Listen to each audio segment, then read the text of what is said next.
All right, it's time for Mario Sports Mix. And today, we're doing a roast battle. I'll be your referee while Lumpy Space Princess, Snap, Dr. Fox, Pibby, Cooking Mama, and Polly Plantar trade their best burns. Ugh, finally! I've been waiting all week to tell you losers how tragic your style is. Hope you're ready, because I've got a sketchbook full of burns, and I'm not afraid to draw blood.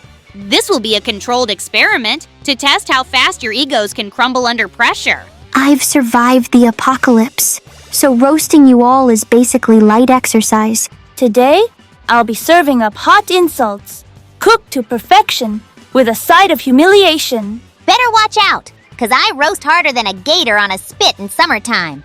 Okay, roast battle starts in 3, 2, 1, go! Supermax? Please. That's just McDonald's after a night out and a bad decision. Yeah, and their burgers look like they've been stepped on by a leprechaun before they hit the tray. Don't forget the fries, somehow soggy and dry at the same time. It's like eating disappointment in potato form. I actually like Supermax, mostly because it makes me appreciate literally every other restaurant more. The only thing super about Supermax is how super quickly your stomach starts regretting it. True, eating there is like playing Russian roulette, except the revolver is loaded with indigestion. And the milkshakes?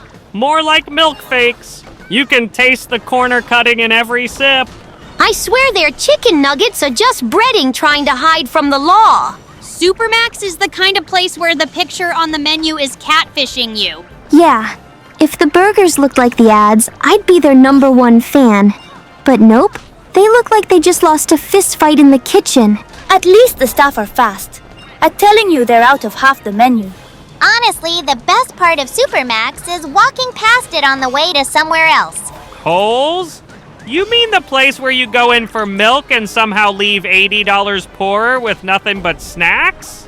Yeah, and they act like their down prices are a blessing, when all they did was take 20 cents off something no one buys. Kohl's is basically a museum for overpriced produce. You walk through the fruit aisle just to look, not to buy. And those self-checkouts? Half the time they're broken, the other half they're just tattling on you for unexpected item in the bagging area. Kohl's Bakery is wild. Bread that looks fresh, but goes stale faster than a bad Tinder conversation. True, their fresh food people motto is cute, considering the lettuce has already seen the afterlife. Don't forget the sales. 2 for $10 on chips that are $4 each everywhere else. That's not a sale. That's daylight robbery. And their store brand stuff, it's just the knockoff version of a knockoff.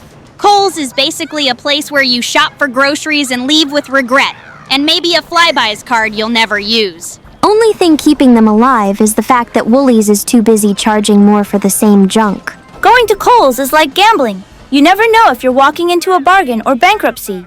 Yeah, the only thing truly down at Kohl's is the quality. Office Depot?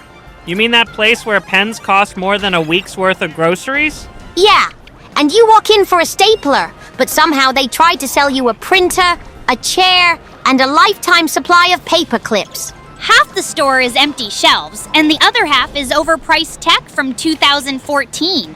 Don't forget their deals. 20% off, after they doubled the price first. Office Depot is basically the gift shop for corporate sadness. True. It's where productivity goes to die, one broken office chair at a time. And the customer service? They treat you like you're asking for a kidney when you need printer ink. Printer ink there costs so much, you'd think it was bottled unicorn tears. Plus, their coffee machine in the break room tastes like it was brewed with regret. I swear, Office Depot is the only place that can make buying sticky notes feel like a bad investment. Yeah, every time I shop there, I feel like I just signed up for a pyramid scheme. Honestly, the best part of Office Depot is leaving Office Depot. DirecTV? More like direct to disappointment. Yeah, their signal disappears faster than my motivation on a Monday. Every time it rains, DirecTV turns into a $100 a month radio service. Don't forget the channel lineup. 500 channels and somehow nothing worth watching. Half of those channels are just infomercials selling knives at 3 a.m. And the customer service? I've seen sloths resolve issues faster. They make you sign contracts longer than some marriages. By the time your contract's over, the shows you wanted to watch are already on YouTube for free. DirecTV's DVR is like a time machine. It takes you straight back to 2009. And their prices, they should come with a free therapist. Honestly, DirecTV is just a masterclass in how to make Netflix look like the deal of the century. Yeah, the only clear thing about DirecTV is how clearly bad it is. Comcast? More like Comcrash. Your internet goes down more often than my phone when it's at 2%. Yeah, and their customer service makes you feel like you're calling a black hole. Your time goes in, nothing comes out. Every time they promise fast speeds, it's like saying a snail is technically faster than a rock. And those bills, they start at $50 and somehow end up at $150 because fees. Comcast is the only company where the loading wheel should be their logo. Don't forget, they'll put you on hold long enough to grow a beard. They love sending technicians too, just never when you actually need one. Yeah, and when they do show up, they act like you're bothering them for wanting working internet. Comcast's definition of reliable is like a chocolate teapot. Technically real, but completely useless. The only thing they're good at is convincing you it'll be better next month. Every Comcast commercial should come with a laugh track. Honestly, the best connection you'll get from Comcast is the connection between your anger and their name. Canada Post? You mean the scenic delivery service where your package takes the cross-country tour you never asked for? Yeah, their definition of priority shipping is just regular shipping with a guilty conscience. I once tracked a parcel with them. It went from Toronto to Vancouver, then somehow to Halifax, before coming back to me. And that's if it even arrives. Sometimes your package just joins the Canadian wilderness and never returns. Canada Post has 2 speeds, slow and see you next season. The only thing consistent about Canada Post is the disappointment. Their tracking updates are basically riddles. Item processed? Great, but where? Yeah, and good luck calling them. By the time you get through, your package has grown old and wise. Sending express mail with Canada Post is like racing a moose on roller skates. Technically possible, but not fast. I swear they hire Mounties to hand-carry letters across the country. Canada Post is like winter. You know it's coming, but you're never ready for how long it lasts. Honestly, they should just rebrand as Canada Maybe. SMRT? More like so many random troubles. Yeah, nothing like paying for a ride and getting a complimentary delay. Half their announcements sound like apologies for things they haven't even messed up yet. Don't forget how they say train service is delayed due to a fault, as if that fault isn't them. The only thing faster than their trains is how quickly they run out of excuses. And their peak hour crowd? It's like a game of sardines where the prize is just more sweat. SMRT says they care about comfort, while you're wedged between 3 strangers and someone's backpack. And the aircon? Either freezing you into a popsicle or barely working so you melt instead.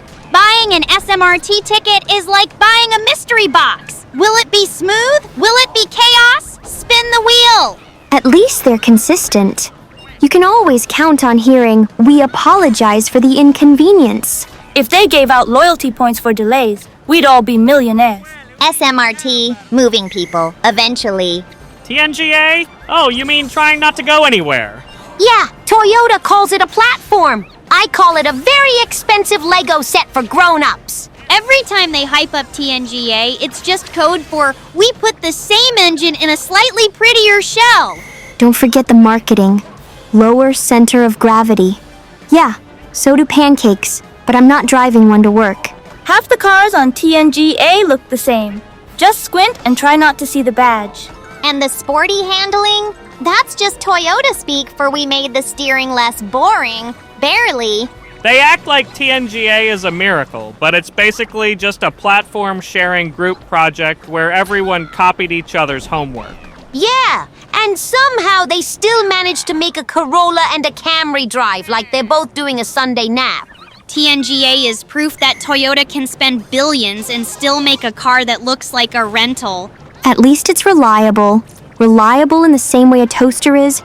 It works, but no one's impressed. Toyota says TNGA improves driving pleasure. My idea of driving pleasure isn't a Prius pretending to be a sports car. TNGA, the future of driving. If your future is just a slightly nicer version of your past. Progressive?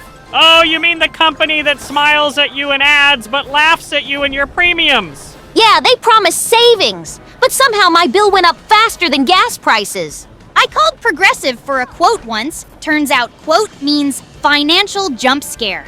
The only thing they're progressive about is finding new ways to charge you fees. And their bundling deal?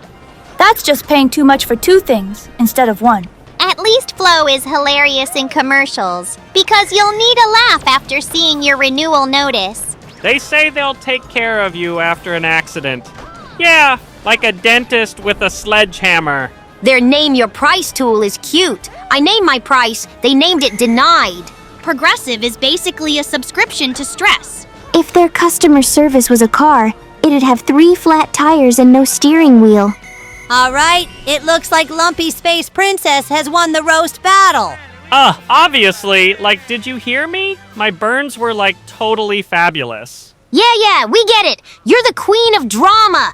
Hope your crown fits over that ego. Fascinating. Victory achieved purely through relentless sass. Noted for future experiments. Congrats, I guess. Just don't start thinking you can roast the apocalypse next. Well done! But next time, I'll turn up the heat in my kitchen and my insults. You win this time, but I'm still better at cooking up comebacks than you are, Princess. All right. Anyways, that's it for today. Likes, comments, and subscriptions are always appreciated, and I'll catch you all next time.